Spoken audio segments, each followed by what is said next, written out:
Llegué al almuerzo familiar. Mi yerno burlón gritó muy alto: «Atención, la limpiadora apestosa está presente». Todos me miraron riéndose de mí. Mi cara se puso roja y mi corazón se aceleró. Cuando me di vuelta para irme, mi hija agarró mi brazo y susurró algo en mi oído. Y eso cambió todo. Pero déjenme contarles cómo llegué hasta ese momento horrible. Esa mañana me había levantado a las 5, como siempre. Mis rodillas crujieron cuando puse los pies en el suelo frío de mi pequeña habitación. Había dormido mal, nerviosa por el almuerzo en casa de mi hija Martina. Quería que todo saliera perfecto. Quería demostrarles que todavía servía para algo, que no era una carga, que podía contribuir con algo bonito a esa reunión familiar. Fui a la cocina y empecé a preparar el pastel de 3 leches que a Martina le encantaba desde niña. Usé mis últimos $30 para comprar los ingredientes más frescos del mercado. Leche entera, leche condensada, leche evaporada, huevos grandes, vainilla pura. Nada de productos baratos. Quería que supiera a amor, a recuerdos, a todas esas tardes en que Martina y yo éramos solo nosotras dos contra el mundo. Batí los huevos con cuidado, medí el azúcar 3 veces para asegurarme de que fuera exacta, horneé el bizcocho vigilándolo cada 5 minutos. Cuando estuvo listo, lo bañé con la mezcla de las 3 leches y lo dejé reposar mientras me arreglaba. Me duché con agua tibia, me puse mi mejor vestido floreado, ese que había planchado la noche anterior hasta que no quedó ni una arruga. Me cepillé el cabello blanco y me lo recogí en un moño sencillo pero elegante. Me miré al espejo y vi a una mujer de 70 años cansada, con arrugas profundas alrededor de los ojos y la boca, con manchas en las manos que delataban décadas de trabajo duro. Pero también vi dignidad. Vi a una mujer que había luchado toda su vida y que seguía de pie. Tomé el pastel con cuidado, lo envolví en papel aluminio y salí de mi casa. El camino hasta la casa de Martina era largo. Tuve que tomar 2 autobuses y caminar 3 cuadras bajo el sol ardiente. Mis pies me dolían dentro de mis zapatos viejos, pero seguí adelante. Llegué a esa casa grande, esa casa bonita con jardín y cochera para 2 autos, esa casa que yo había ayudado a conseguir cuando les presté los $10,000 que tenía ahorrados de toda mi vida de trabajo. Nunca me los devolvieron, pero no importaba. Era para mi hija, para su felicidad. Toqué la puerta con los nudillos, tratando de calmar los nervios que me revolvían el estómago. Escuché voces adentro, risas, música suave. Sonaba a fiesta, a alegría, a familia unida. La puerta se abrió de golpe y ahí estaba Carlos, mi yerno, el hombre que se había casado con mi Martina hacía 10 años. Desde el primer día supe que había algo malo en él. Algo en sus ojos fríos, en su sonrisa calculada, en la forma en que me miraba como si fuera basura en la calle. Pero Martina lo amaba, o eso decía, así que me tragué mis dudas y traté de aceptarlo. Ese día llevaba una camisa blanca impecable, pantalones de vestir caros, zapatos brillantes. Se veía como un hombre exitoso, importante, alguien que había llegado lejos en la vida. Me miró de arriba a abajo con desprecio. Vi cómo su nariz se arrugaba, cómo sus labios se torcían en una mueca de asco. Y entonces lo hizo. Abrió la boca y gritó con toda la fuerza de sus pulmones: «Atención todos. La limpiadora apestosa está presente». Su voz retumbó por toda la casa como un trueno. Me quedé congelada en la entrada, aferrándome a mi pastel, sintiendo como el suelo se abría bajo mis pies. El tiempo se detuvo. Escuché el silencio espeso que siguió a sus palabras, y luego las risas. Risas que venían del comedor, risas que me atravesaban como agujas. Me asomé tímidamente y vi a todos los invitados mirándome. Había como 20 personas ahí. Familiares de Carlos, algunos primos de Martina, vecinos, amigos. Todos con sus copas de vino en la mano, todos bien vestidos, todos perteneciendo a ese mundo del que yo claramente no formaba parte. Algunos desviaron la mirada avergonzados. Otros sonrieron incómodos, sin saber qué hacer. Pero hubo varios que se rieron abiertamente, que encontraron gracioso el comentario cruel de Carlos. Mi cara se puso roja. Sentí un calor abrasador subirme por el cuello, incendiarme las mejillas, llegarme hasta la frente. Mi corazón empezó a latir tan rápido y tan fuerte que pensé que me iba a dar un infarto ahí mismo. Las manos me temblaban de tal manera que casi se me cae el pastel. Miré a Carlos y él seguía ahí parado en la puerta, bloqueándome el paso, con esa sonrisa diabólica dibujada en su cara perfecta. Estaba disfrutando esto. Estaba saboreando cada segundo de mi humillación pública. «¿Qué pasa, suegrita?», me dijo con voz melosa y falsa. «¿Vienes directamente del trabajo sin bañarte?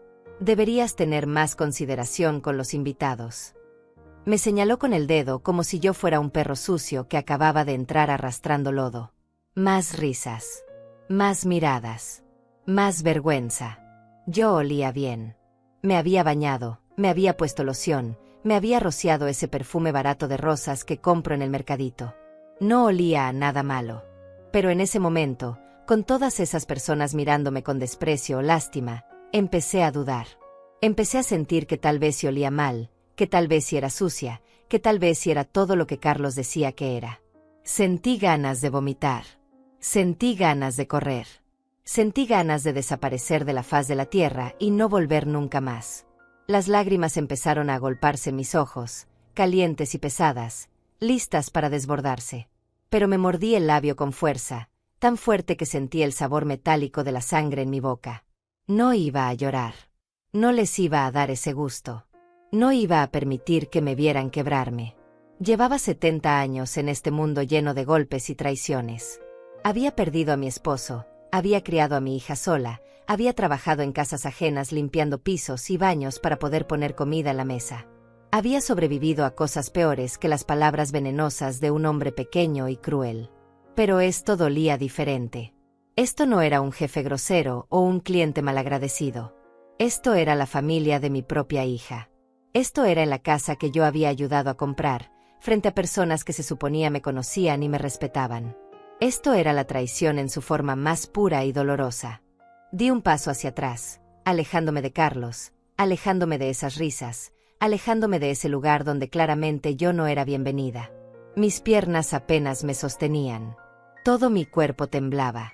Iba a darme la vuelta, iba a salir de ahí con la poca dignidad que me quedaba, iba a regresar a mi casita humilde y encerrarme para siempre. Pero entonces lo sentí. Una mano agarró mi brazo con firmeza. Me giré asustada y vi a mi hija Martina. Tenía los ojos brillantes, pero no de burla. Había algo más ahí. Algo que no pude descifrar en ese momento. Me jaló suavemente hacia ella y acercó su boca a mi oído.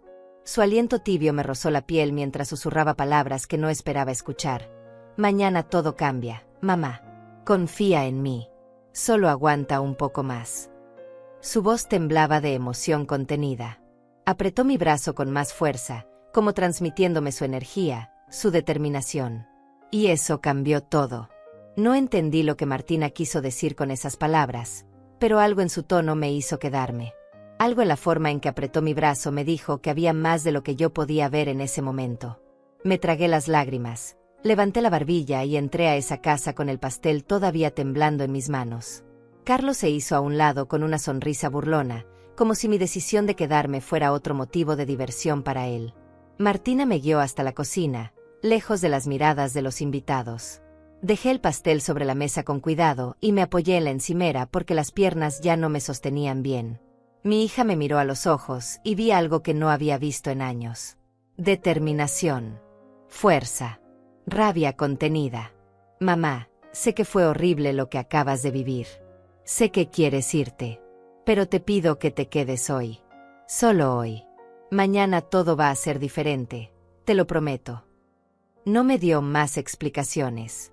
Solo me sirvió un vaso de agua fría y me pidió que respirara hondo. Luego salió de la cocina dejándome sola con mis pensamientos revueltos y mi corazón todavía acelerado. Me quedé ahí parada, mirando ese pastel que había hecho con tanto amor, preguntándome si alguna vez en mi vida las cosas habían sido diferentes. Cerré los ojos y los recuerdos llegaron como una avalancha. Recordé cuando tenía 45 años y mi mundo se derrumbó en un instante.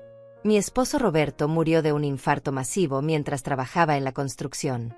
Un día estaba ahí, fuerte y saludable, haciendo planes para el futuro. Al día siguiente ya no estaba. Me dejó sola con una niña de 15 años, una casa a medio pagar y deudas que no sabía cómo enfrentar. El seguro de vida que creíamos tener resultó ser insuficiente. Apenas cubrió el funeral y algunos meses de gastos básicos. Después de eso, Quedé completamente sola frente a la tormenta. Martina lloraba todas las noches por su papá. Yo también quería llorar, quería quedarme en cama y rendirme ante el peso de la tragedia.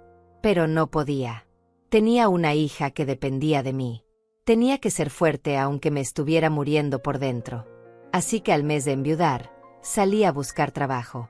No tenía educación universitaria. Apenas había terminado la secundaria antes de casarme. No sabía hacer nada especializado. Pero sabía limpiar. Sabía cocinar. Sabía planchar. Sabía cuidar una casa porque había cuidado la mía durante 20 años. Conseguí mi primer trabajo como empleada doméstica en la casa de una familia rica del norte de la ciudad. Me pagaban $200 a la semana por trabajar 6 días completos. Desde las 7 de la mañana hasta las 6 de la tarde. Limpiaba 4 baños, 6 habitaciones, una cocina enorme, lavaba montañas de ropa, planchaba camisas y vestidos caros que costaban más que mi salario mensual. Mis manos se agrietaron por los químicos de limpieza. Mis rodillas empezaron a doler de tanto arrodillarme a tallar pisos. Mi espalda se volvió un nudo permanente de dolor. Pero aguanté. Aguanté porque Martina necesitaba comer, necesitaba uniforme para la escuela, necesitaba libros, necesitaba un futuro mejor que el mío. Trabajé en esa casa durante 5 años. Después conseguí otro trabajo en un edificio de oficinas, limpiando de noche cuando todos se iban. Me pagaban un poco más, $300 a la semana, pero tenía que trabajar desde las 10 de la noche hasta las 6 de la mañana. Llegaba a casa justo cuando Martina se despertaba para ir a la escuela. Le preparaba el desayuno con los ojos cerrados de sueño, me aseguraba de que tuviera todo lo que necesitaba, y luego me iba a dormir 4 o 5 horas antes de levantarme a hacer las tareas de la casa. Los fines de semana trabajaba limpiando casas particulares por mi cuenta. $50 por casa, a veces 70 si era muy grande o muy sucia. Nunca tuve un día libre durante 15 años. Nunca tomé vacaciones. Nunca me di el lujo de descansar o de hacer algo solo para mí. Cada centavo que ganaba iba para Martina o para la casa. Logré terminar de pagar la hipoteca cuando tenía 55 años. Ese día lloré de alegría. Finalmente teníamos un techo propio que nadie nos podía quitar. Finalmente había algo de seguridad en nuestras vidas. Martina para entonces ya había terminado la universidad. Estudió administración de empresas con una beca parcial que consiguió por sus buenas calificaciones. El resto lo pagué yo con mis ahorros. Fueron $20,000 en 4 años. Dinero que salió de mis manos agrietadas, de mis rodillas destrozadas, de mis noches sin dormir. Cuando Martina se graduó, fue el día más feliz de mi vida. La vi subir al escenario con su toga y su birrete, recibir su diploma, sonreír con esa sonrisa que iluminaba todo. Pensé que todo el sacrificio había valido la pena. Pensé que finalmente ella tendría la vida que yo nunca pude tener. Consiguió un buen trabajo en una empresa de contabilidad. Empezó a ganar bien, mucho mejor que yo en toda mi vida. Se compró ropa bonita, zapatos de marca, se arreglaba el cabello en salones caros. Se veía exitosa, segura de sí misma, feliz. Y yo estaba orgullosa. Tan orgullosa que se me partía el pecho cada vez que la veía. Pero entonces conoció a Carlos. Tenía 28 años cuando lo trajo a casa por primera vez. Él era guapo, educado en apariencia, bien vestido. Trabajaba como gerente en un banco. Decía las palabras correctas, hacía los gestos correctos. Pero algo en sus ojos me incomodó desde el principio. Había una frialdad ahí, una calculación. La forma en que miraba nuestra casa, evaluando, juzgando. La forma en que me miraba a mí, con esa mezcla de lástima y desprecio apenas disimulado. Martina estaba enamorada. Hablaba de él todo el tiempo, de lo maravilloso que era, de lo mucho que la trataba bien, de los planes que tenían juntos. Se casaron al año de conocerse. Yo pagué la mitad de la boda. $10,000 que saqué de mis ahorros de toda la vida. Quería que Martina tuviera la boda que siempre había soñado. Vestido blanco elegante, salón bonito, comida abundante, flores por todos lados. Ella se veía como una princesa ese día. Carlos se veía como el príncipe. Pero cuando me tocó bailar con mi hija, ella me susurró al oído: «Gracias por todo, mamá. Ahora vas a poder descansar.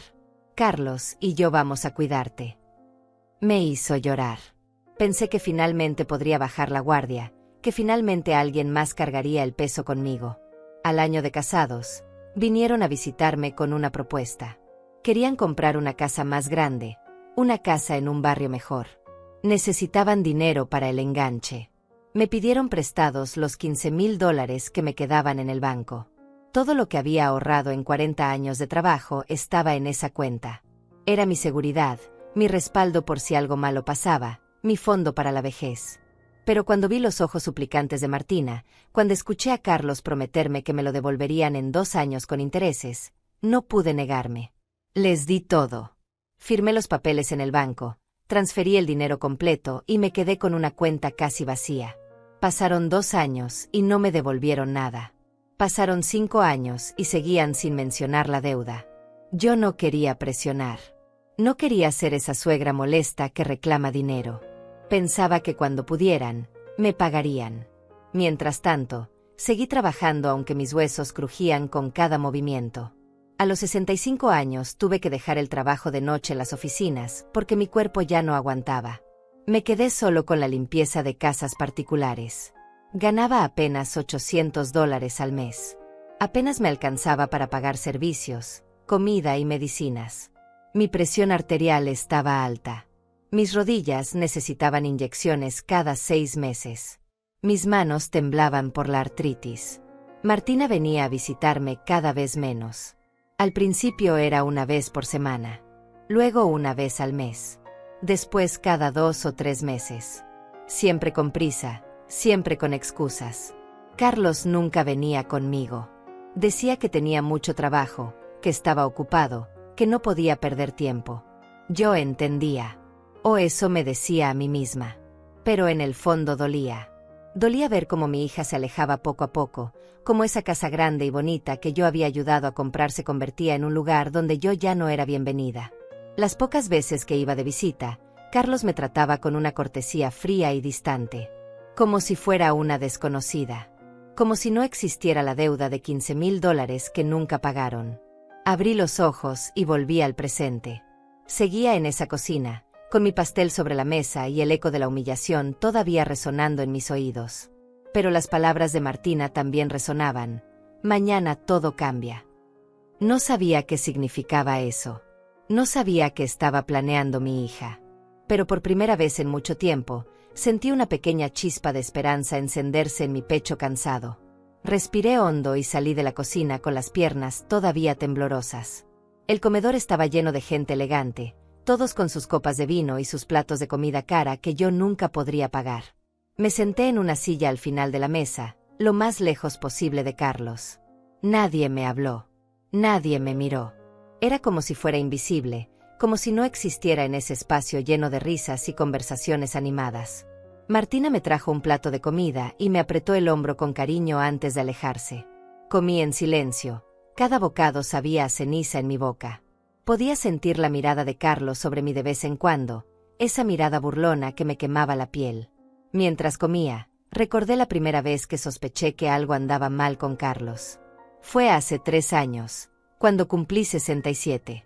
Martina organizó una pequeña cena de cumpleaños en su casa. Solo estábamos ellos 2 y yo. Carlos estuvo raro toda la noche, demasiado amable, demasiado interesado en mi vida. Me hizo preguntas extrañas. Suegra, ¿usted tiene testamento hecho? Me tomó por sorpresa. Le dije que no, que nunca había pensado en eso. Debería hacerlo, insistió con una sonrisa que no llegaba a sus ojos. A su edad, uno nunca sabe qué puede pasar. Sería bueno dejar todo en orden para que Martina no tenga problemas después. Luego preguntó sobre mi casa. La casa está completamente pagada, ¿verdad? Está a su nombre. Le confirmé que sí, que había terminado de pagarla hacía años y que el título estaba a mi nombre. Vi cómo sus ojos brillaron con algo que no supe identificar en ese momento. Qué bueno, suegra. Eso es un patrimonio importante. Vale como unos $150,000 en el mercado actual. ¿No cree? No entendí por qué le importaba tanto el valor de mi casa.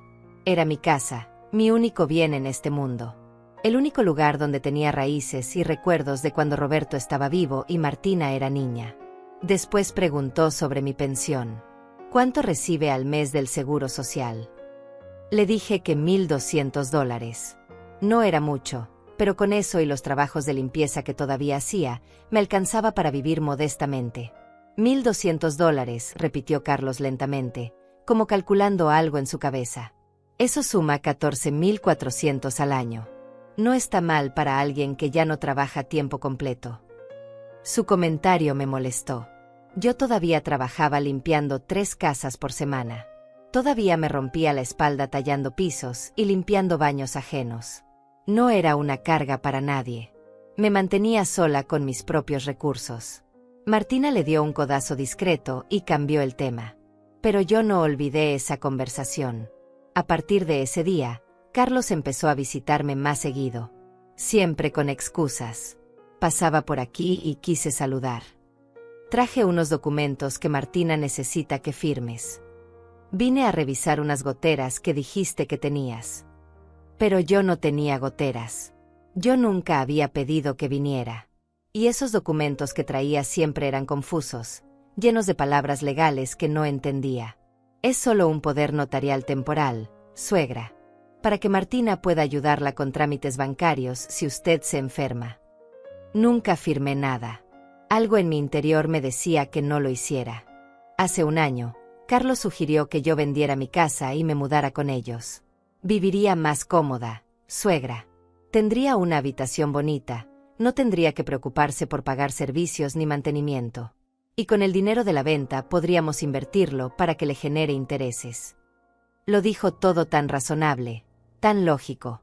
Pero yo no quería vender mi casa. Era lo único que me quedaba de mi vida con Roberto. Cada rincón tenía una memoria. El jardín donde Martina jugaba de niña. La sala donde celebramos 1000 Navidades. La habitación donde Roberto y yo dormimos durante 20 años. No era solo una propiedad. Era mi historia, mi identidad, mi lugar en el mundo. Le dije que no vi cómo su cara se endureció por un segundo antes de volver a la sonrisa falsa. Piénselo, suegra. La oferta sigue en pie. Pero después de eso, su trato hacia mí cambió. Se volvió más frío, más cortante. Los comentarios comenzaron. Qué cansada se ve, suegra. El trabajo la está matando. A su edad debería estar descansando, no limpiando casas ajenas. Martina se preocupa mucho por usted. Le da miedo que le pase algo y nadie se entere porque vive sola. Cada comentario era una semilla de duda plantada en mi cabeza.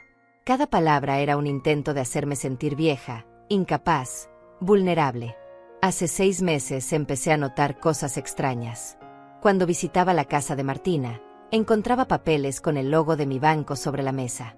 Escuchaba conversaciones telefónicas que se cortaban abruptamente cuando yo entraba a la habitación. Una vez vi a Carlos revisando documentos que reconocí como copias de las escrituras de mi casa. Le pregunté cómo los había conseguido. Martina los necesitaba para un trámite, me dijo sin inmutarse. Ya los estoy devolviendo. Pero algo no cuadraba. ¿Qué trámite requería las escrituras de mi propiedad? Martina me aseguró que era algo del banco, que no me preocupara, que todo estaba bien. Un día, hace 4 meses, fui al banco a cobrar mi pensión y la cajera me dijo algo que me heló la sangre. Señora Ortega, su hija estuvo aquí la semana pasada preguntando sobre los procedimientos para añadir un cotitular a su cuenta. Le expliqué que necesitaría su autorización y presencia para hacer cualquier cambio. Me quedé muda. ¿Por qué Martina querría ser cotitular de mi cuenta? ¿Por qué no me había dicho nada? Cuando la confronté esa noche por teléfono, se puso nerviosa. Es solo por precaución, mamá. Por si te pasa algo y necesito acceder a tus fondos para emergencias médicas. Sonaba lógico. Pero yo tenía apenas $3,000 en esa cuenta. No era nada del otro mundo. Entonces empecé a atar cabos. Las preguntas de Carlos sobre mi casa. Sus intentos de que firmara poderes notariales. La sugerencia de vender mi propiedad. Martina queriendo acceso a mi cuenta bancaria. Las copias de mis escrituras en su mesa. Todo empezaba a formar un patrón que me asustaba. Hablé con mi vecina Florinda, una mujer de 75 años que había sido mi amiga durante décadas. Le conté mis sospechas. Ella se puso seria. Teresa, ten mucho cuidado. Mi prima pasó por algo similar. El yerno la convenció de firmar unos papeles que resultaron ser una transferencia de propiedad. La dejaron sin nada y la mandaron a un asilo público. Sus palabras me aterrorizaron. ¿Era posible que Carlos estuviera planeando algo así? ¿Y Martina?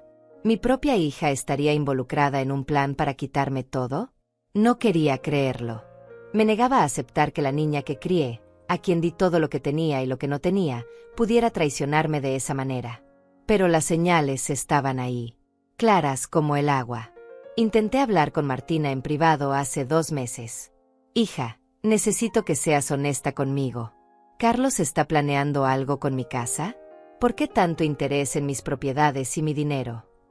Ella se ofendió. Mamá, ¿cómo puedes pensar eso? Carlos solo quiere ayudarte. Solo quiere que estés bien cuidada en tu vejez. Pero no me convenció. Su voz sonaba ensayada, como si estuviera repitiendo palabras que alguien más le había enseñado. Decidí ser más cuidadosa. Guardé todos mis documentos importantes en una caja fuerte que compré por $100. Puse candado a mi habitación cuando salía de casa.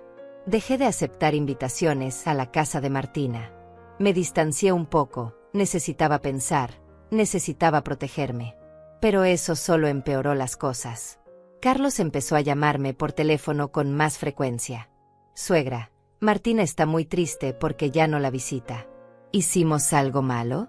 Está molesta con nosotros. Su tono era dulce, pero había veneno debajo. Hace un mes recibí una llamada de un abogado. Decía que Martina lo había contratado para ayudarme a organizar mis asuntos legales sin costo para mí. Me ofreció una cita gratuita para hacer mi testamento y arreglar la sucesión de mi propiedad. Es importante que todo quede claro, señora Ortega. Así su hija no tendrá problemas cuando usted falte. Le dije que lo pensaría y colgué. Nunca llamé de vuelta. Esa noche no pude dormir. Las piezas del rompecabezas encajaban de una forma horrible. Carlos no quería ayudarme. Carlos quería mi casa. Quería mi pensión. Quería todo lo que yo tenía. Y estaba usando a Martina para conseguirlo. Volví al presente y miré a Carlos al otro lado de la mesa. Estaba riendo con unos invitados, contando alguna anécdota con su típica arrogancia. Se veía tan seguro de sí mismo, tan confiado, como si ya hubiera ganado, como si yo fuera solo un obstáculo menor en su camino hacia lo que quería. Sentí rabia, una rabia caliente y oscura que me subió desde el estómago hasta la garganta. Pero las palabras de Martina resonaban en mi cabeza. Mañana todo cambia. Tal vez mi hija no era parte del problema. Tal vez ella había visto lo mismo que yo. Tal vez había un plan que yo todavía no conocía. Me aferré a esa esperanza como un náufrago se aferra a un pedazo de madera en medio del océano. El almuerzo continuó con una lentitud dolorosa. Yo seguía sentada en mi rincón, invisible para todos excepto para Carlos, quien de vez en cuando me lanzaba miradas cargadas de desprecio. Los invitados hablaban de cosas que no me importaban. Viajes caros a Europa, autos nuevos, restaurantes exclusivos. Un mundo completamente ajeno al mío, donde yo limpiaba los pisos por los que ellos caminaban sin siquiera mirar hacia abajo. Cuando terminaron el plato principal, Martina trajo mi pastel de 3 leches a la mesa. Lo había decorado con fresas frescas y crema batida. Se veía hermoso, un tributo de amor de una madre a su hija. Pero antes de que pudiera servir el primer pedazo, Carlos habló con esa voz fuerte que tenía cuando quería ser el centro de atención. Ay, suegrita, no debió haberse molestado. Con lo cara que está la leche ahora, seguro gastó todo lo que tenía en este postre. Se rió como si hubiera dicho algo gracioso. Algunos invitados se rieron con él. Yo apreté los puños debajo de la mesa. No era el comentario en sí lo que dolía, era la intención detrás. Era el recordatorio constante de que yo era pobre, de que cada cosa que hacía era un esfuerzo económico, de que mi lugar en ese mundo de gente adinerada era el de la sirvienta, no el de la familia. Martina cortó el pastel con manos temblorosas y sirvió pedazos generosos a todos. Cuando probaron el primer bocado, varios invitados hicieron comentarios amables. Está delicioso. Qué suave y húmedo. Se nota que lo hizo con amor. Esos comentarios me calentaron el corazón por un segundo. Pero Carlos no probó su pedazo. Lo movió con el tenedor, hizo una mueca de desagrado y lo empujó a un lado del plato. Demasiado dulce para mi gusto. Además, no me gusta comer cosas hechas en cocinas que no conozco. Uno nunca sabe en qué condiciones se preparan. El silencio cayó sobre la mesa como una piedra pesada. Algunos invitados dejaron de comer, incómodos. Otros siguieron como si no hubieran escuchado nada. Yo sentí que algo se rompía dentro de mí. Había aguantado sus insultos, sus humillaciones, su desprecio constante. Pero atacar la comida que había preparado con tanto amor, insinuar que mi cocina era sucia, que yo era descuidada, eso era demasiado. Me levanté de la silla con las piernas temblorosas. Todos me miraron. Iba a decir algo, iba a defenderme por primera vez en mi vida. Pero Martina me tomó de la mano y me llevó hacia la cocina otra vez. Mamá, por favor. Solo un poco más. Te lo suplico. Su voz estaba cargada de urgencia. Había lágrimas en sus ojos. Asentí porque no tenía fuerzas para pelear con ella también. Me quedé en la cocina el resto del almuerzo. Escuchaba las conversaciones distantes, las risas, los brindis. Me sentía como un fantasma en la casa que yo había ayudado a comprar. Después de un rato, Martina entró con una joven hermosa de unos 22 años. Tenía el cabello negro largo y los ojos color café claros de su padre. Era Valentina, mi nieta, a quien apenas había visto en los últimos 2 años. Abuela, me dijo con voz suave mientras me abrazaba fuerte. Lamento mucho lo que te hizo ese desgraciado. Pero pronto va a pagar por todo. Su comentario me sorprendió. Miré a Martina buscando explicaciones. Mi hija cerró la puerta de la cocina y se sentó frente a mí. Valentina se sentó a mi lado y tomó mi mano arrugada entre las suyas jóvenes y suaves. Mamá, comenzó Martina con voz seria. Tengo que contarte algo que he estado guardando por semanas. Pero antes necesito que me prometas que vas a mantener la calma y que confiarás en mí. Asentí, aunque mi corazón empezaba a latir más rápido. Hace 3 meses descubrí algo terrible. Carlos no es el hombre que yo creía que era. Nunca lo fue. Su voz se quebró un poco. Encontré documentos escondidos en su oficina. Papeles con tu nombre, con la dirección de tu casa, con números de tus cuentas bancarias. Me quedé helada. ¿Qué clase de documentos?, pregunté con un hilo de voz. Martina sacó su teléfono y me mostró fotografías. Eran copias de contratos, poderes notariales ya redactados esperando solo mi firma, solicitudes de préstamos usando mi casa como garantía. Él está planeando quitarte todo, mamá. Tu casa, tu pensión, tus ahorros. Todo. Las palabras me golpearon como martillazos. Encontré conversaciones en su computadora con un abogado corrupto. Discutían formas de declararte mentalmente incompetente para que yo pudiera tomar control de tus bienes como tu única heredera. Y luego Carlos tomaría control de todo a través de mí. Valentina apretó mi mano. Yo lo descubrí antes que mamá, abuela. Escuché a papá hablando por teléfono hace como 4 meses. Decía cosas horribles sobre ti. Que eras un estorbo. Que tenías una casa que valía dinero y una pensión decente que se estaba desperdiciando. Que había que acelerar las cosas porque no sabía cuánto tiempo más vivirías. Las lágrimas rodaban por mis mejillas. Mi propia nieta había escuchado esas palabras venenosas. Le conté a mamá lo que había oído. Al principio no me creyó. Defendió a papá. Pero le pedí que investigara por su cuenta. Y cuando encontró esos documentos, supo que yo decía la verdad. Martina continuó con voz temblorosa. Quise confrontarlo de inmediato. Mamá. Quise echarlo de la casa y denunciarlo. Pero Valentina me convenció de que esperáramos, de que juntáramos pruebas primero. Porque si lo acusaba sin evidencia sólida, él iba a negarlo todo y tal vez hasta lograría voltear la situación en su favor. Mi hija se limpió las lágrimas con el dorso de la mano. Así que durante estos 3 meses hemos estado reuniendo todo. Cada conversación, cada documento, cada movimiento sospechoso. Valentina ha grabado conversaciones usando su teléfono escondido. Yo he fotografiado todos los papeles que encuentro. Hemos hablado con un abogado honesto que nos está ayudando. No podía creer lo que estaba escuchando.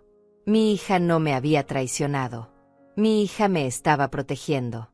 ¿Pero por qué no me dijiste nada antes?, pregunté entre sollozos. Porque Carlos te vigila, mamá. Cada vez que vas a tu casa, él manda a alguien a seguirte. Tiene amigos en el banco que le informan si haces movimientos extraños con tu cuenta. Tiene contactos en oficinas gubernamentales que le avisarían si intentaras cambiar algo legalmente. No podíamos arriesgarnos a que sospechara que estábamos en su contra. Tenía que seguir creyendo que todo marchaba según su plan. Valentina sacó una pequeña grabadora de su bolsillo. Abuela, tengo más de 20 horas de audio grabado. Conversaciones donde papá habla con sus cómplices sobre cómo manipular documentos, cómo convencerte de firmar papeles, cómo eventualmente internarte en un asilo público barato para quedarse con tu casa y rentarla. Es asqueroso. Es criminal. Y vamos a exponerlo. Mi nieta tenía fuego en los ojos. Una determinación que me recordó a mí misma cuando era joven y luchaba por sobrevivir con Martina pequeña. El plan es simple. Mañana hay una reunión familiar grande. Es el cumpleaños del hermano de Carlos.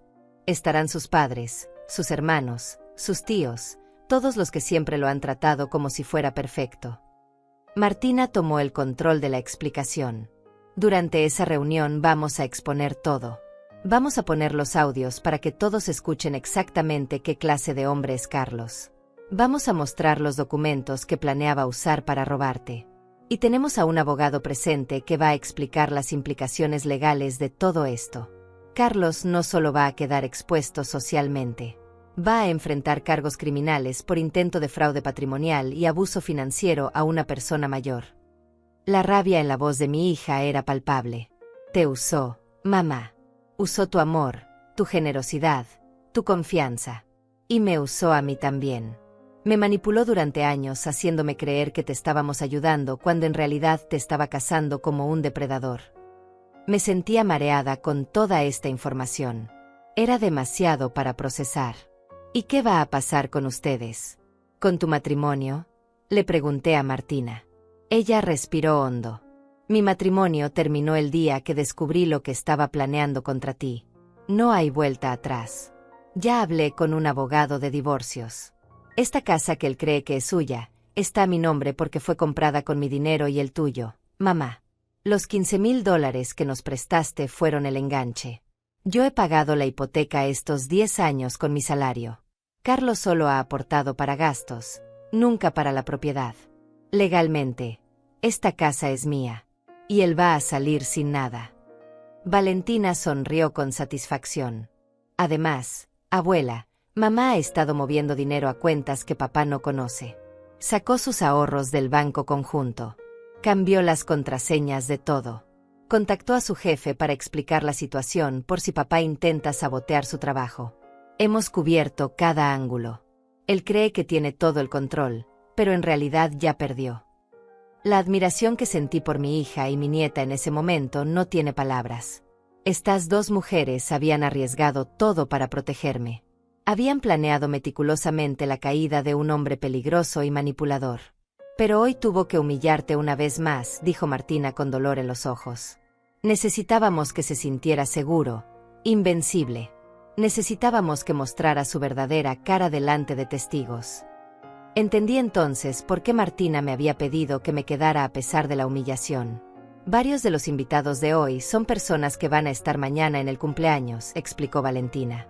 Vieron cómo te trató. Escucharon sus insultos. Eso va a hacer que mañana, cuando mostremos las pruebas, nadie pueda decir que estamos exagerando o inventando cosas. Ya vieron de lo que es capaz públicamente. Imaginarán fácilmente de lo que es capaz en privado. Era un plan brillante y doloroso al mismo tiempo. Yo había tenido que sufrir para que ellas pudieran construir el caso perfecto contra Carlos. Lo siento tanto, mamá, dijo Martina abrazándome fuerte. Siento haber tardado tanto en ver quién era realmente. Siento haberte expuesto a su maltrato. Siento no haberte protegido antes. Yo le acaricié el cabello como cuando era niña. No tienes que pedir perdón, hija. Lo importante es que ahora estás del lado correcto, que estás luchando por lo que es justo. Nos quedamos así, abrazadas, llorando juntas, 3 generaciones de mujeres que habían sido subestimadas y maltratadas, pero que ahora estaban listas para pelear. Mañana, susurró Martina. Mañana ese hombre va a caer. Y tú vas a recuperar tu dignidad, mamá. Te lo prometo. Salí de esa casa con un peso diferente en el pecho. Ya no era el peso de la humillación y la derrota. Era el peso de un secreto poderoso, de una verdad que pronto estallaría como una bomba. Carlos me despidió en la puerta con su sonrisa falsa y condescendiente. Cuídese mucho, suegrita. Y gracias por el pastel, aunque no era necesario que se molestara. Cada palabra goteaba veneno disfrazado de cortesía. Yo solo asentí y me fui sin decir nada. No confiaba en mi voz. No confiaba en poder mantener el secreto si abría la boca. En el autobús de regreso a casa, miré por la ventana y recordé todas las señales que había ignorado durante años. Recordé cuando Carlos empezó a tratarme diferente. Fue sutil al principio. Pequeños comentarios aquí y allá. Suegra, se ve cansada. Debería ir al doctor. ¿Qué memoria tan mala tiene últimamente, suegra? Ya me contó esa historia 3 veces. Yo pensaba que era genuina preocupación. Ahora entendía que estaba sembrando la idea de que yo estaba decayendo mentalmente, de que estaba perdiendo facultades.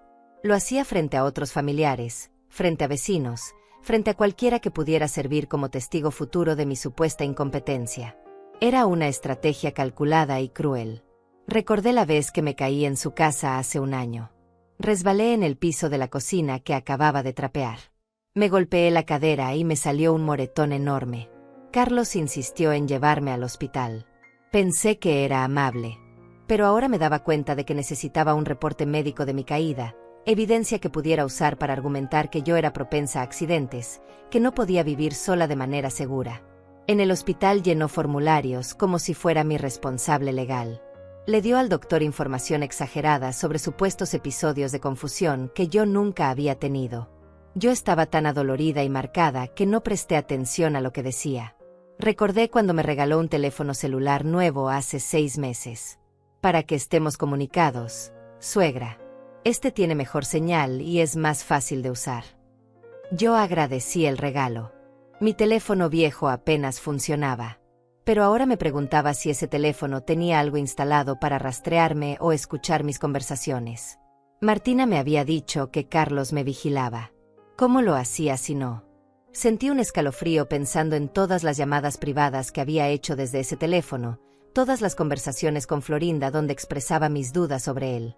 Recordé el día que Carlos apareció en mi casa con un cerrajero. Suegra, encontré a este señor que cambia cerraduras por muy buen precio. Déjelo instalar chapas nuevas para que esté más segura. Yo acepté porque las cerraduras viejas efectivamente no funcionaban bien. Pero Carlos supervisó todo el trabajo. Se quedó con un juego de llaves por si hay una emergencia y necesitamos entrar. En ese momento me pareció razonable. Ahora me daba cuenta de que había querido tener acceso a mi casa cuando él quisiera, para revisar mis documentos, para buscar información que pudiera usar en mi contra. Llegué a mi casita y cerré la puerta con llave. Me apoyé contra la madera vieja y respiré hondo. Miré alrededor de mi hogar humilde. Los muebles viejos que había comprado de segunda mano. Las cortinas desteñidas por el sol.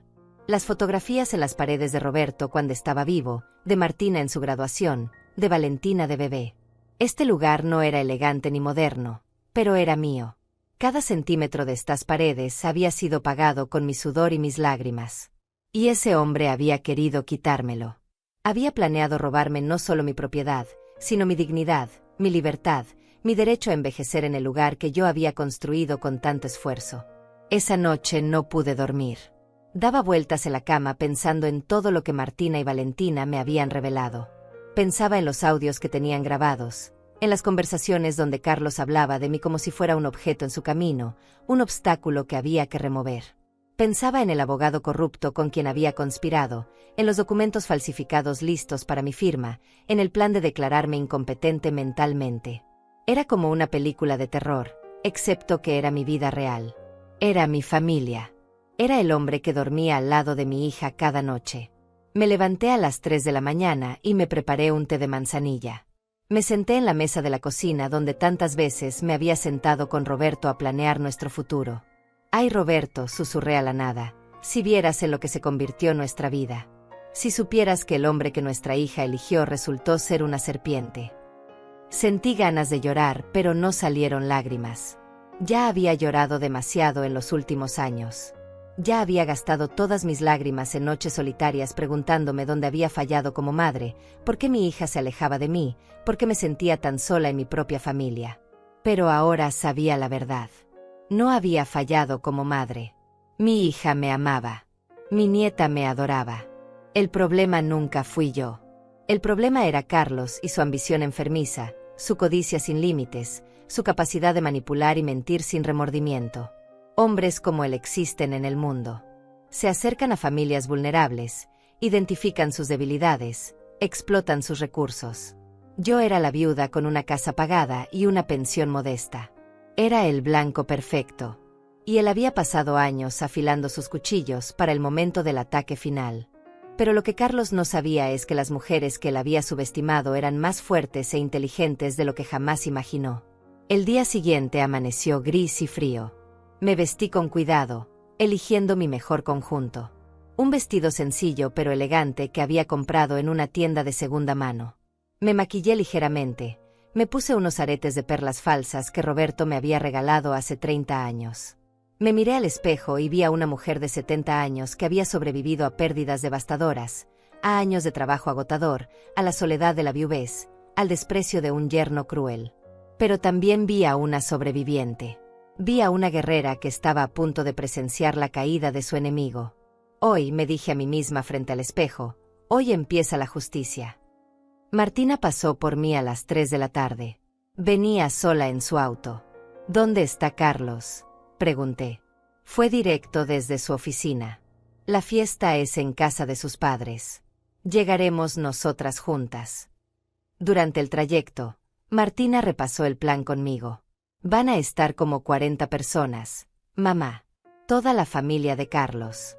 Algunos de nuestros primos también. El abogado Ignacio Flores va a estar ahí disfrazado de amigo de la familia. Valentina tiene las grabaciones listas en su teléfono, conectado a unas bocinas portátiles.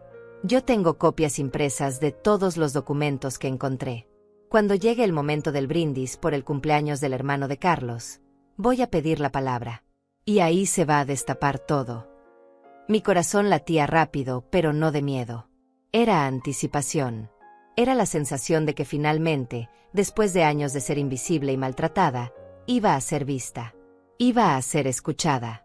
Y el hombre que había intentado destruirme iba a pagar por cada insulto, cada humillación, cada plan malvado que había tejido en la oscuridad. ¿Estás lista, mamá?, me preguntó Martina mientras estacionaba frente a una casa enorme con luces y globos. Más que lista, hija, respondí con una voz firme que no reconocí como mía. Estoy lista para ver caer a ese miserable. Entramos a la casa y el ruido de la fiesta nos envolvió. Había música, risas, niños corriendo por todos lados. La casa de los padres de Carlos era inmensa, decorada con muebles caros y obras de arte pretenciosas. Todo gritaba dinero, éxito, superioridad. Vi a Carlos al fondo del salón, rodeado de hombres en trajes elegantes, contando alguna historia con gestos exagerados. Cuando me vio entrar, su sonrisa se congeló por un segundo. Luego recuperó la compostura y me saludó desde lejos con un movimiento de mano condescendiente. No se acercó. No hizo ningún esfuerzo por darme la bienvenida. Yo era solo la suegra pobre, la presencia incómoda que había que tolerar.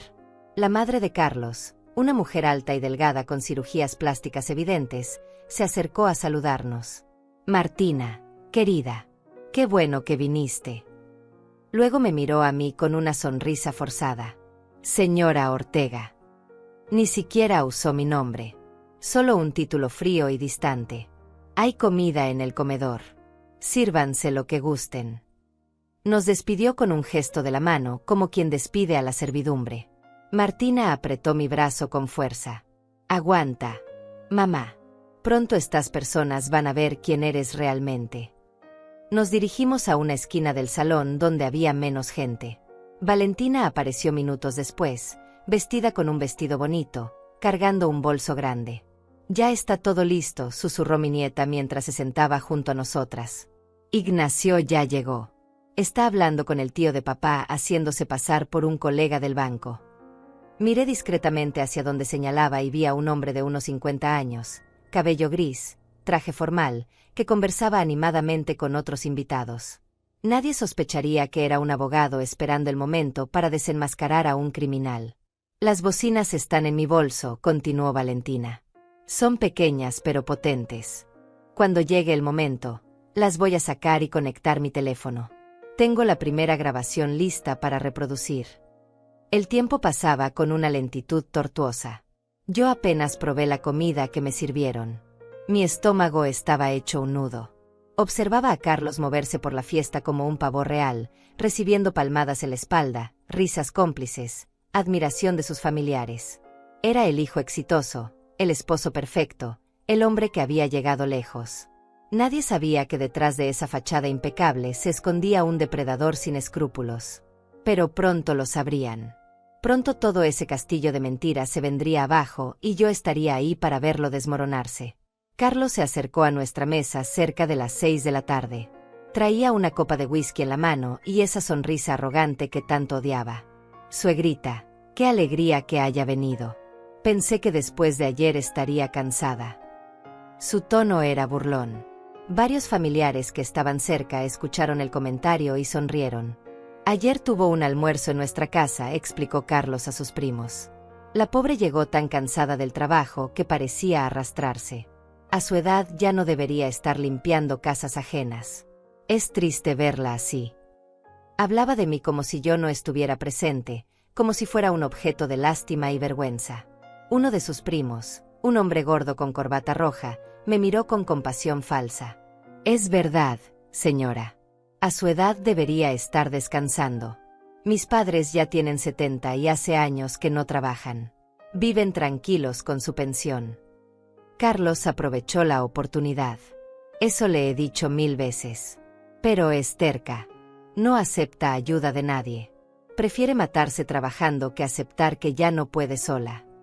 Sus palabras eran dardos envenenados. Estaba pintándome como una anciana orgullosa y difícil, incapaz de aceptar la realidad. Estaba preparando el terreno en las mentes de estas personas para que cuando él propusiera internarme o quitarme mi independencia, ellos asintieran comprensivos.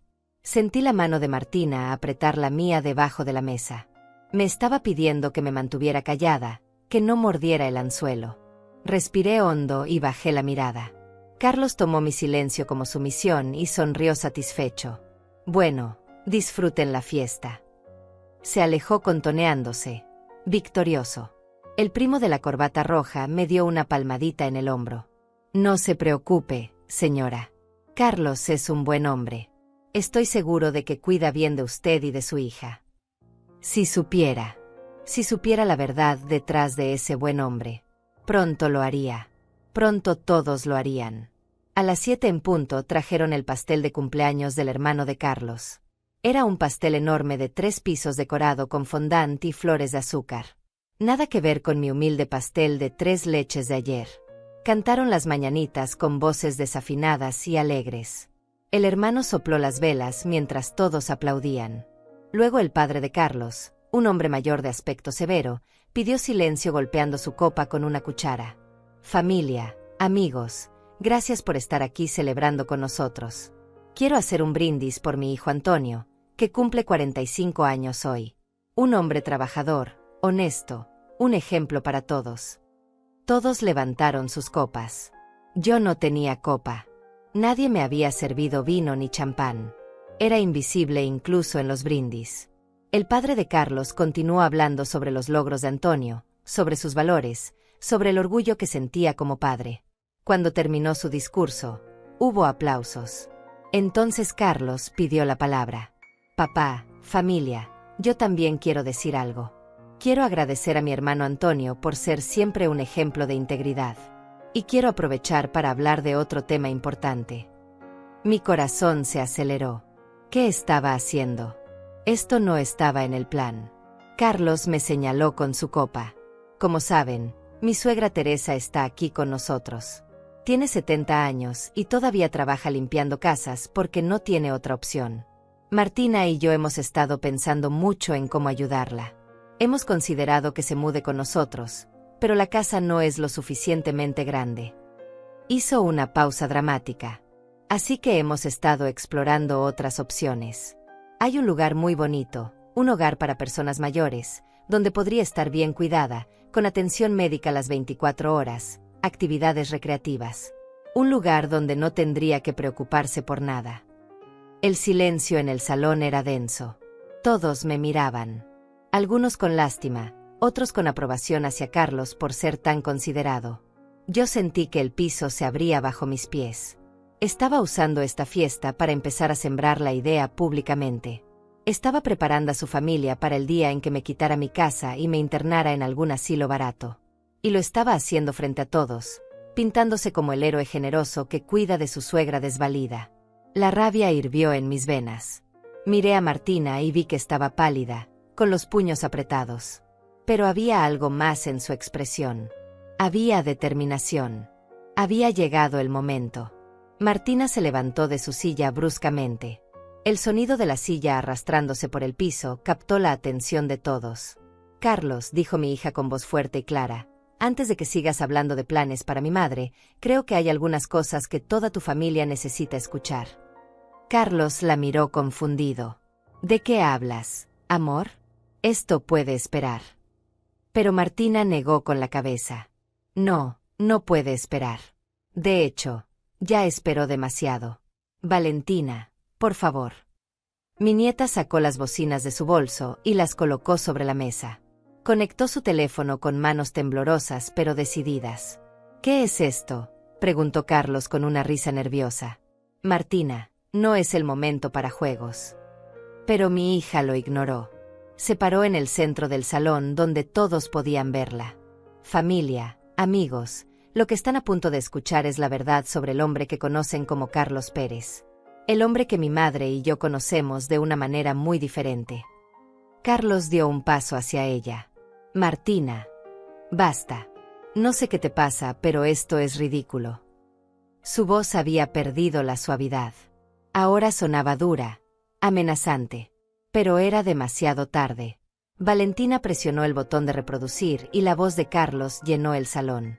La voz de Carlos salió de las bocinas con una claridad perfecta. «Mira, la vieja tiene una casa que vale como $150,000 en el mercado. Está pagada completamente. Y recibe $1,200 al mes de pensión. Eso es dinero que se está desperdiciando». Era una conversación telefónica. Se escuchaba la voz de otro hombre al otro lado. «¿Y cómo piensas hacerlo?». Carlos se rió con una risa fría que me heló la sangre. «Es fácil. La vieja ya está senil. Olvida cosas, se confunde. Voy a conseguir que un doctor certifique que no está en sus facultades mentales. Luego Martina obtiene el poder legal sobre ella como única hija. Y yo manejo todo a través de Martina». El silencio en el salón era absoluto. Todos estaban congelados mirando las bocinas como si fueran una bomba a punto de explotar. Carlos había perdido todo el color de la cara. «Esto es falso», tartamudeó. «Es una grabación editada. Esto es ilegal». Pero nadie le prestó atención porque la grabación continuaba. «¿Y si la hija no coopera?», preguntó la otra voz. Carlos soltó una risa despectiva. «Martina hace lo que yo le digo. La tengo comiendo de mi mano desde hace años. Es débil, sentimental. Va a firmar lo que sea que le ponga enfrente si le digo que es para ayudar a su mamá».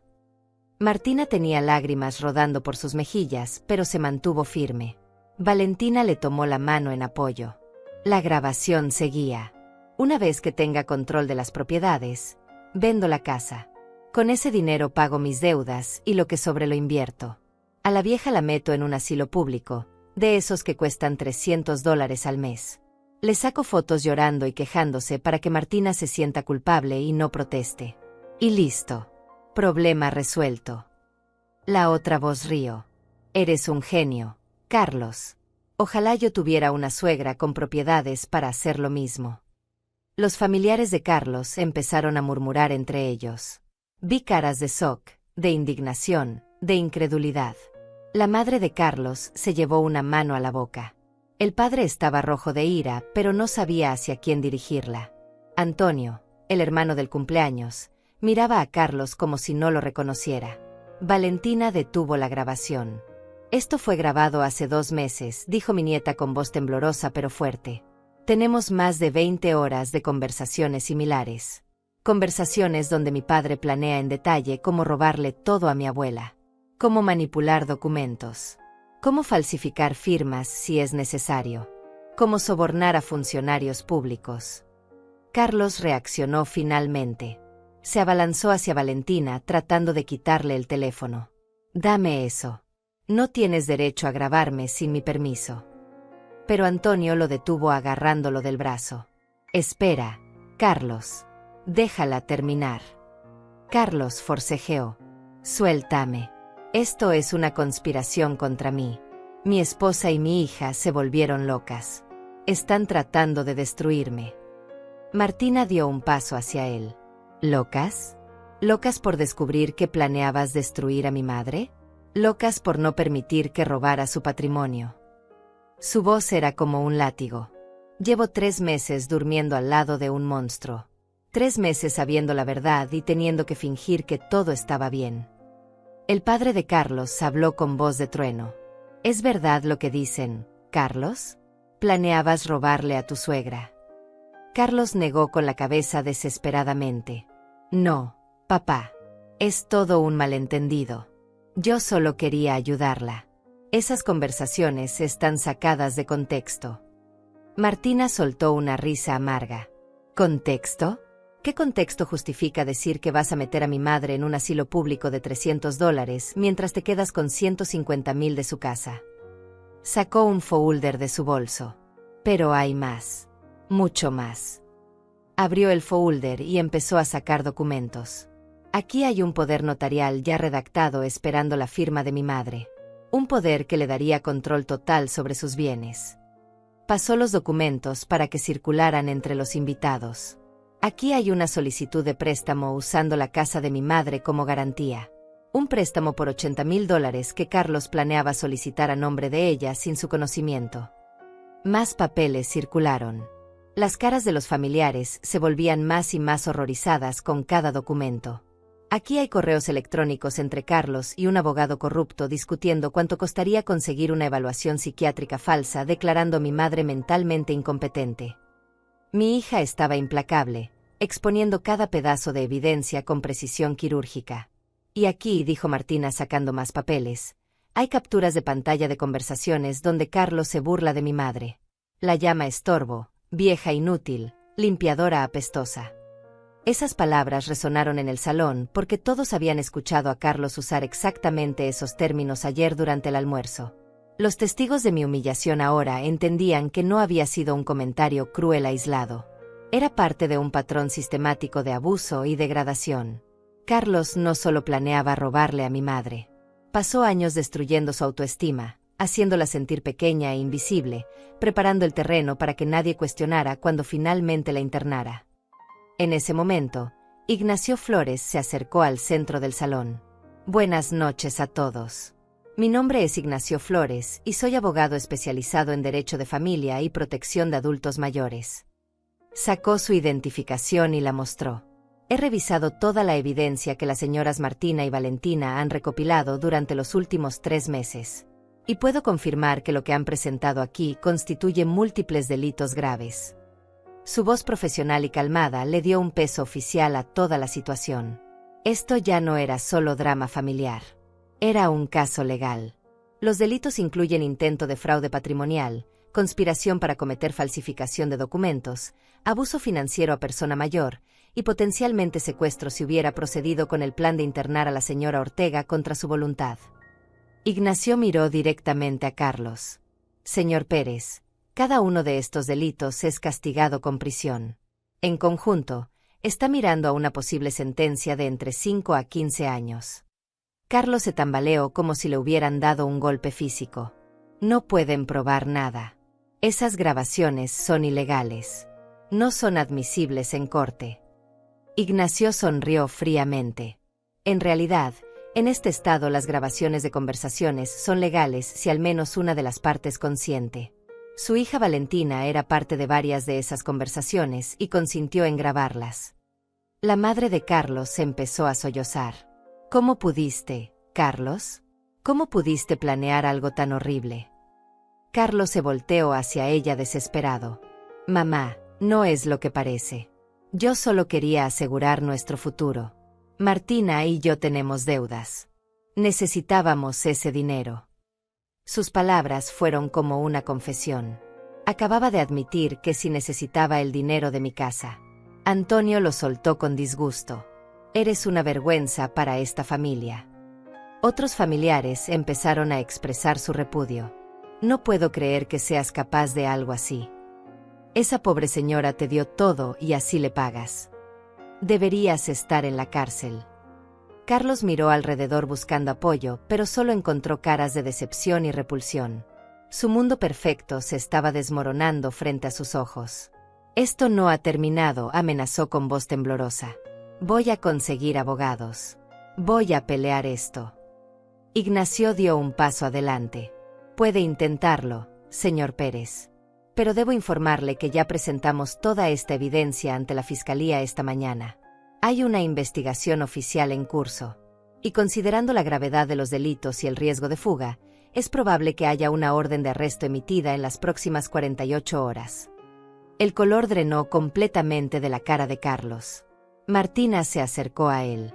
Por un momento pensé que iba a consolarlo. Pero en cambio le habló con una voz dura como el acero. Quiero el divorcio. Y no vas a recibir ni un centavo de mí. Esta casa donde vivimos es legalmente mía porque fue comprada con el dinero que mi madre me prestó y con mis pagos mensuales.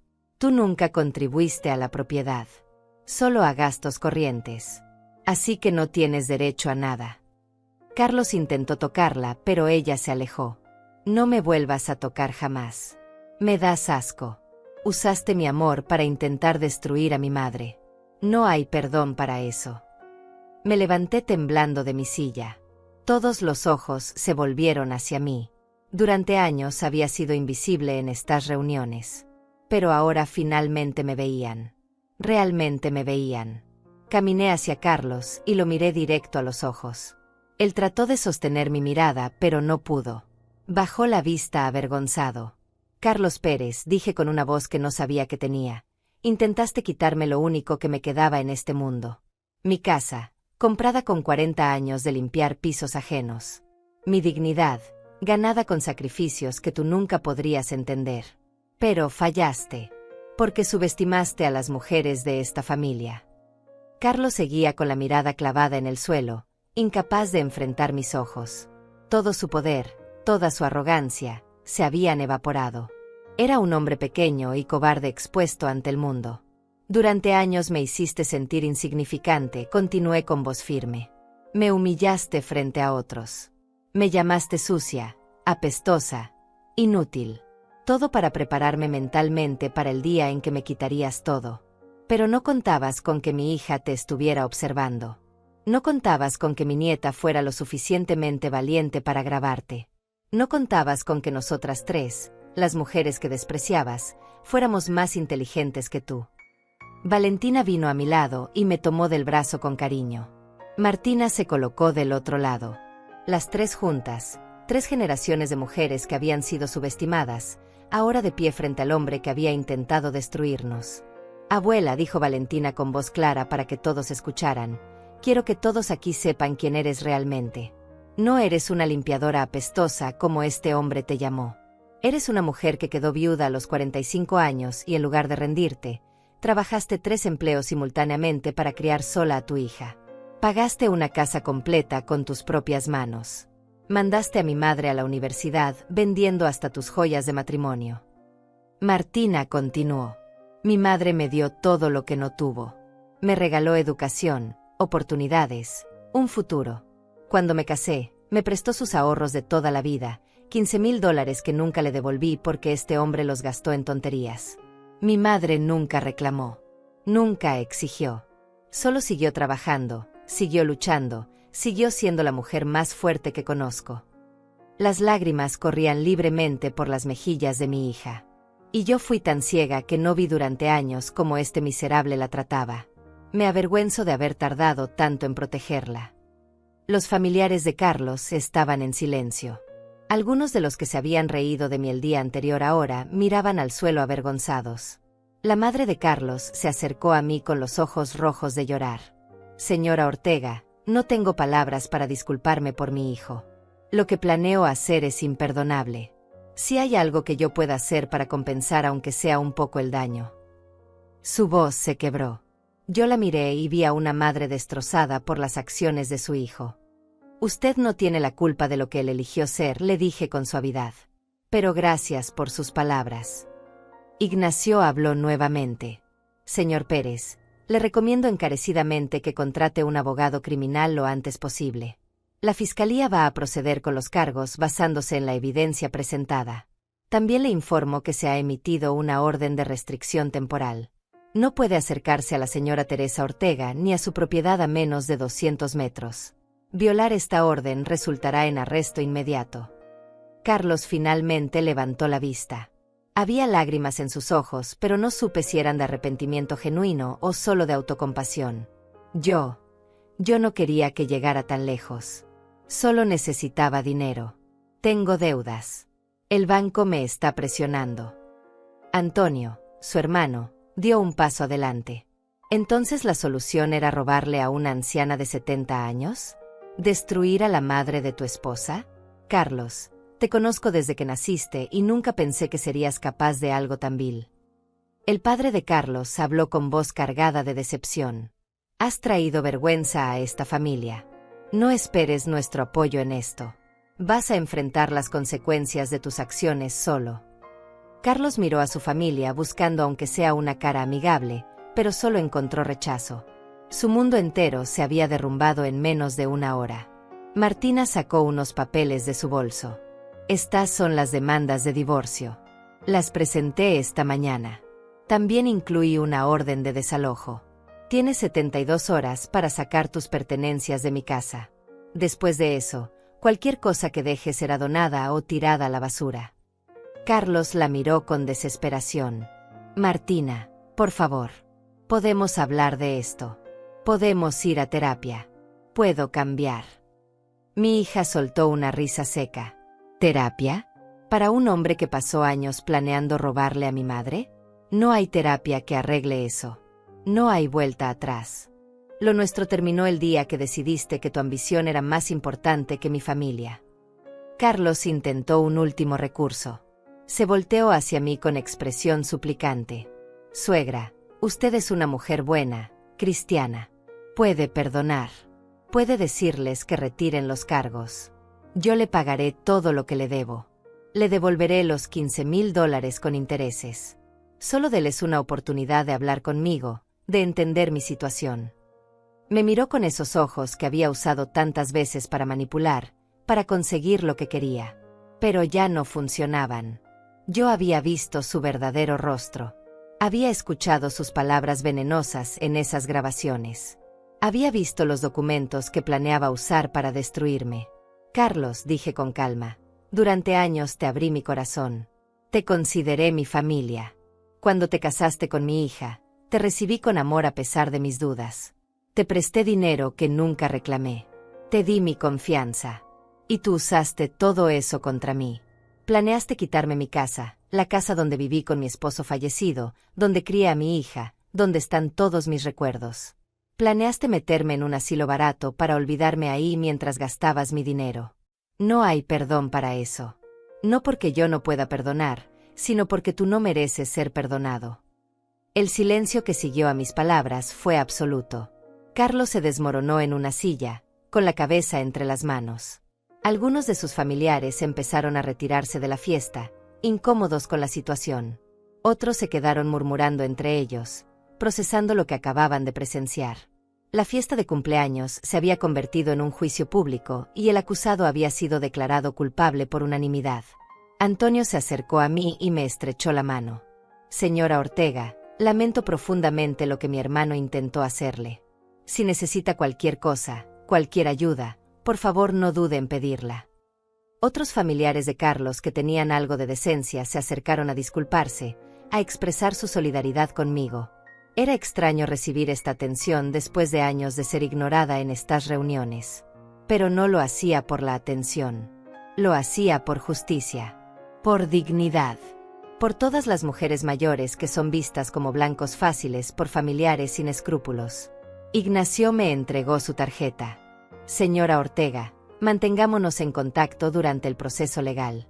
Voy a asegurarme de que se haga justicia.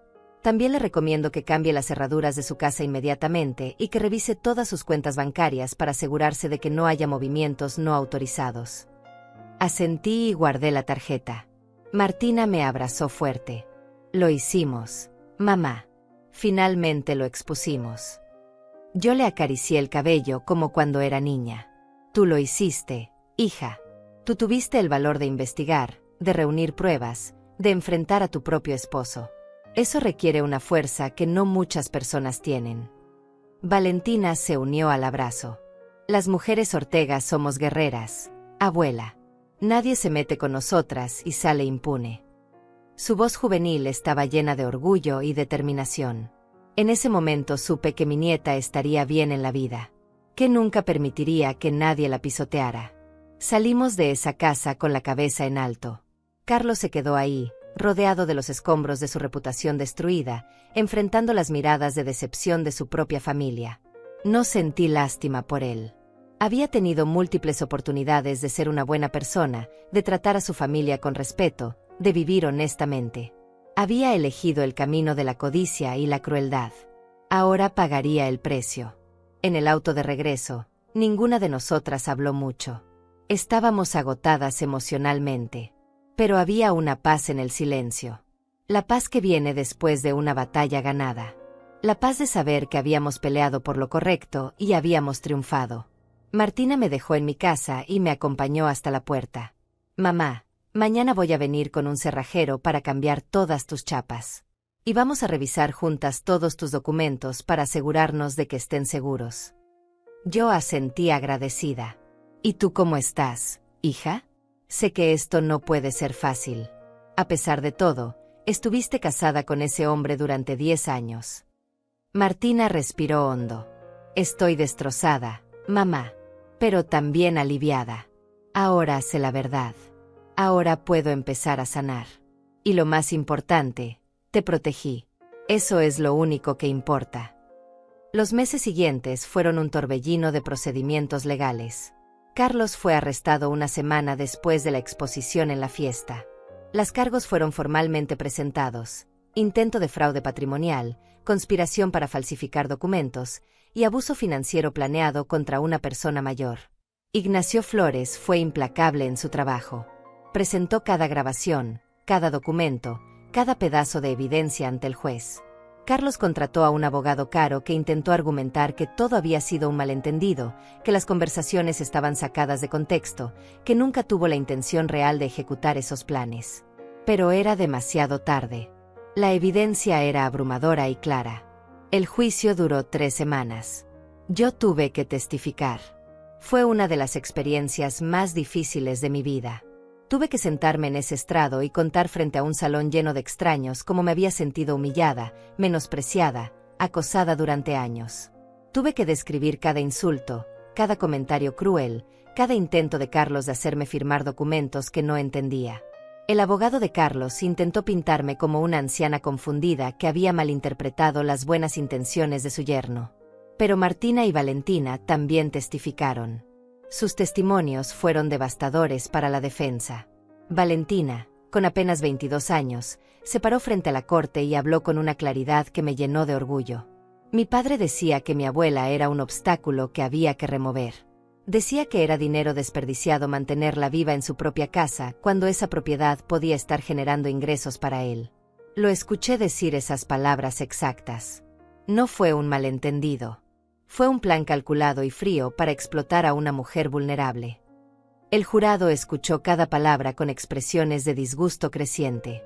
Martina lloró durante su testimonio mientras describía cómo había descubierto los documentos, cómo se había sentido traicionada no solo como esposa sino como hija. El veredicto llegó un viernes gris de octubre. Culpable en todos los cargos. Carlos fue sentenciado a 8 años de prisión, con posibilidad de libertad condicional después de 5 si demostraba buena conducta. También fue obligado a pagar una multa de $50,000 y a cubrir todos los costos legales del proceso. Su licencia para trabajar en instituciones financieras fue revocada permanentemente. Su reputación quedó destruida. Los periódicos locales cubrieron el caso con titulares que decían: ejecutivo bancario condenado por planear robar a su suegra anciana. Su nombre se volvió sinónimo de traición familiar y codicia. El divorcio de Martina se finalizó 2 meses después del veredicto. Ella no pidió nada de él porque él no tenía nada que ofrecer. La casa donde habían vivido era legalmente de ella, comprada con mis $15,000 de enganche y sus pagos mensuales durante 10 años. Carlos salió de ese matrimonio sin un centavo, sin una propiedad, sin nada más que una sentencia de prisión esperándolo. Martina vendió esa casa porque no soportaba los recuerdos.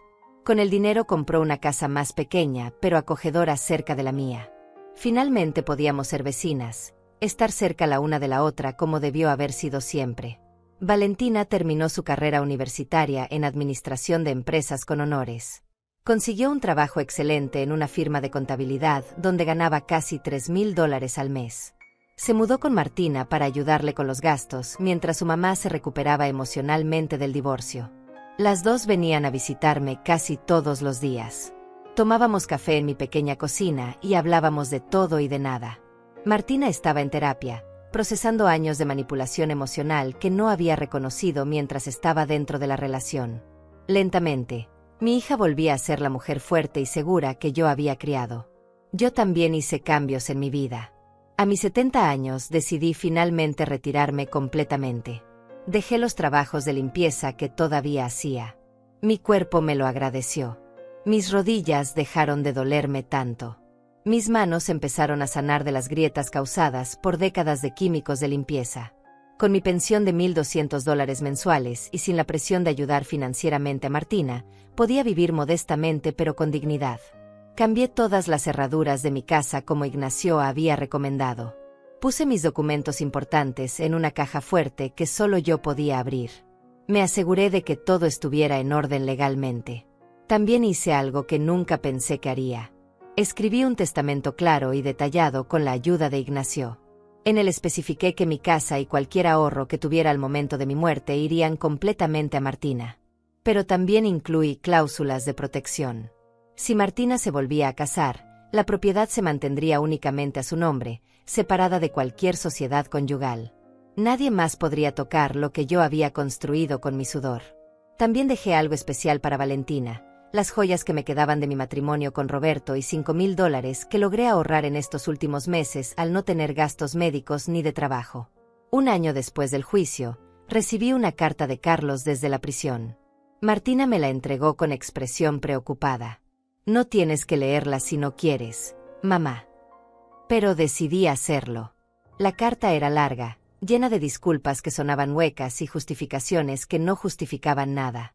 Carlos explicaba que había crecido en una familia donde el éxito financiero lo era todo, que había sentido presión por mantener un estilo de vida que no podía pagar, que había tomado malas decisiones por desesperación.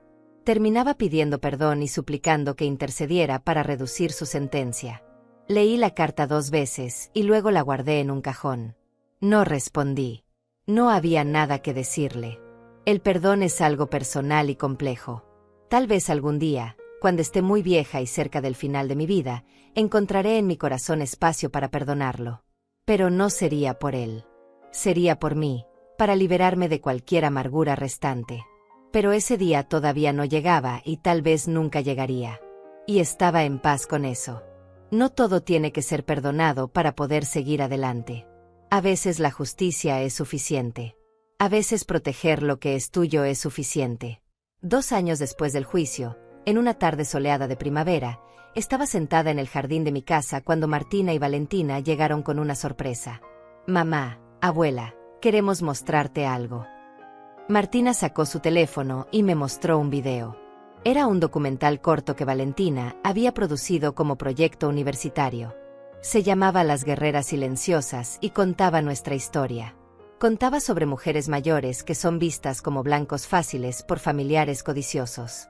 Contaba sobre la importancia de proteger a nuestros ancianos, de valorar su dignidad, de reconocer que tienen derechos que nadie puede quitarles.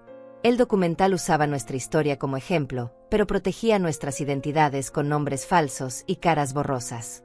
Había sido aceptado en varios festivales de cine estudiantiles.